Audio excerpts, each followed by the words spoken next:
ছোট্ট ঈশিকার কণ্ঠে উঠে এলো আন্দোলনের ভাষা। সাম্প্রতিক ঘটে যাওয়া ঘটনা, শিক্ষক বাতিলের জেরে স্কুলে স্কুলে নিস্তব্ধতা। আপনারা জানেন 2016 প্যানেল বাতিল, সেখানে যোগ্য অযোগ্য সবার চাকরি গেছে। বিশেষ করে অযোগ্যদের জন্য যোগ্য শিক্ষকদের চাকরি গেছে। তা যেন সমাজের কাছে এক নেগেটিভ বার্তা। বহু স্কুলের মতো ঈশিকার স্কুলেও শিক্ষক সংকট, আর এই নিয়েই ঈশিকার গলাতে ঝরে পড়ল ক্ষোভ।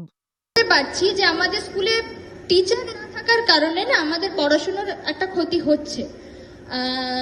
ধরুন ইতিহাসের যে আমাদের স্কুলে একজনই টিচার, এবার একজনই টিচার মিলে একদম পঞ্চম শ্রেণী থেকে দ্বাদশ শ্রেণী পর্যন্ত টানাটা খুবই সমস্যার হয়ে যাচ্ছে, যে কারণে আমাদের পড়াশোনার একটা ক্ষতি হচ্ছে। এছাড়াও যে দাসপুরে চলছিল মহিলা ব্রিগেড, বামপন্থী সংগঠনের ডাকে এই মহিলা ব্রিগেডে দেখা গেল এক নতুন মুখ। একেবারে ছোট্ট একটা স্কুলের পড়ুয়া, বামপন্থী সংগঠনের এখন অন্যতম মুখ মীনাক্ষী মুখার্জি। একইভাবে সমান্তরাল পশ্চিম মেদিনীপুরের দাসপুরের কলোরা হাই স্কুলের নবম শ্রেণীর ছাত্রী ঈশিকা মুখার্জি। সে যে স্কুলে পড়াশোনা করে সেই বিদ্যালয়ে নেই শিক্ষক। নির্দিষ্ট সাবজেক্টের একটি মাত্র শিক্ষক দিয়ে চালানো হয় পঞ্চম থেকে দশম দ্বাদশ শ্রেণী পর্যন্ত। স্বাভাবিকভাবে অসুবিধা হয় পড়াশোনায়। আমার মাথায় এসেছে, আমি যেটা দেখেছি, আমি যা দেখেছি আমি তাই বলেছি। এটা আলাদাভাবে কোনো আমার থাকেনি। আমি দেখছি যে আমাদের স্কুলে এই প্রবলেমটা হচ্ছে, আমাদের যে টিচার নেই, তো আমরা ক্লাস কিভাবে করব? আমাদের সিলেবাস শেষ হচ্ছে না, স্যারেরা অন্য স্যার দিয়ে আমাদের ক্লাস হচ্ছে, যেন নাটকের প্রক্সি চলছে। মানে যে স্যারের ক্লাসটা নেওয়ার কথা সেই স্যারের তো চাকরি নেই, সেই স্যার আসবেন কি করে? আমরা সিলেবাস শেষ করব কি করে? আমরা পড়াশুনো করব কি করে?